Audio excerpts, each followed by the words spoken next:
Hollywood itself is a word. The word is interesting because it's a word that comes from a pagan. Hollywood is the holy wood, and it was the wood that the magical wands were made out of in the pagan sorcery, magic. And these wands were believed that the sorcerers that possessed them could put people into trances and control them.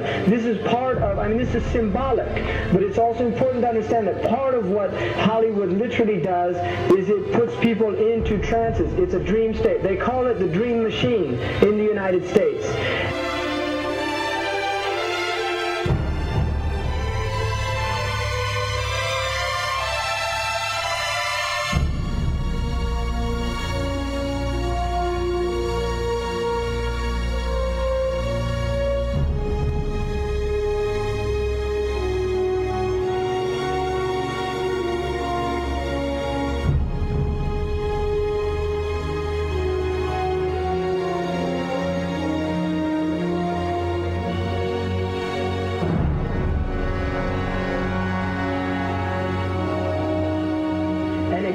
Fantasies for people, it puts people into these sleep. Now, one of the things is interesting that in the part of what's done in movie theaters, in darkened rooms where people watch television, is literally a trance state that occurs. So what's called suspended state of disbelief. You enter into a state, you suspend your disbelief and enter into a state whereby you begin to believe what you internally realize is imagination.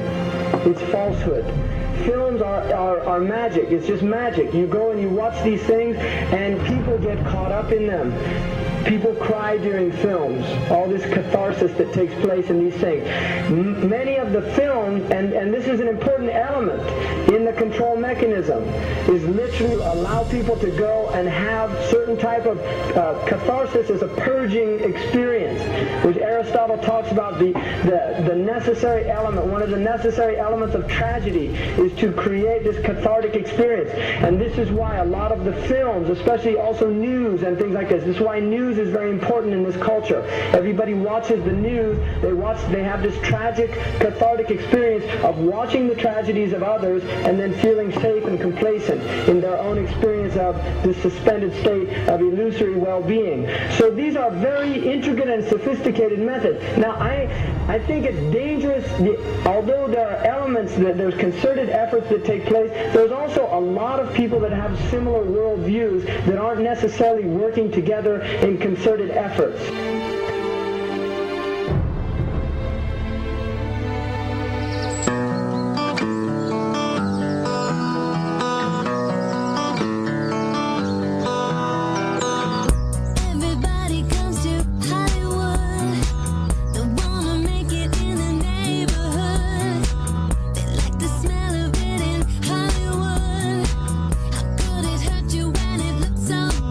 Shine your light now. This time it's got to be good. You get it right now, yeah. 'Cause you're in Hollywood. There's something in the air in Hollywood. The sun is shining like you knew.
supposed to be up here.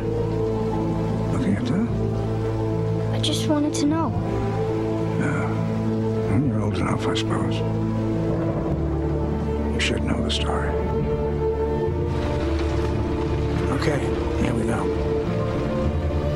It was 1832. On a night much like this.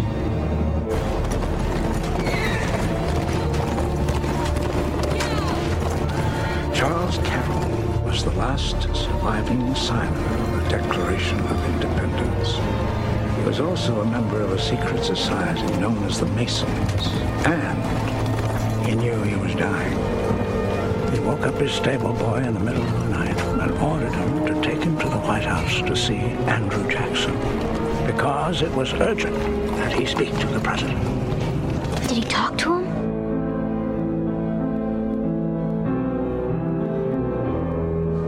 No, he never got the chance. The president wasn't there that night. But Charles Carroll had a secret. So he took into his confidence the one person he could, my grandfather's grandfather, Thomas Gates. What was his secret? A treasure. A treasure beyond all imagining.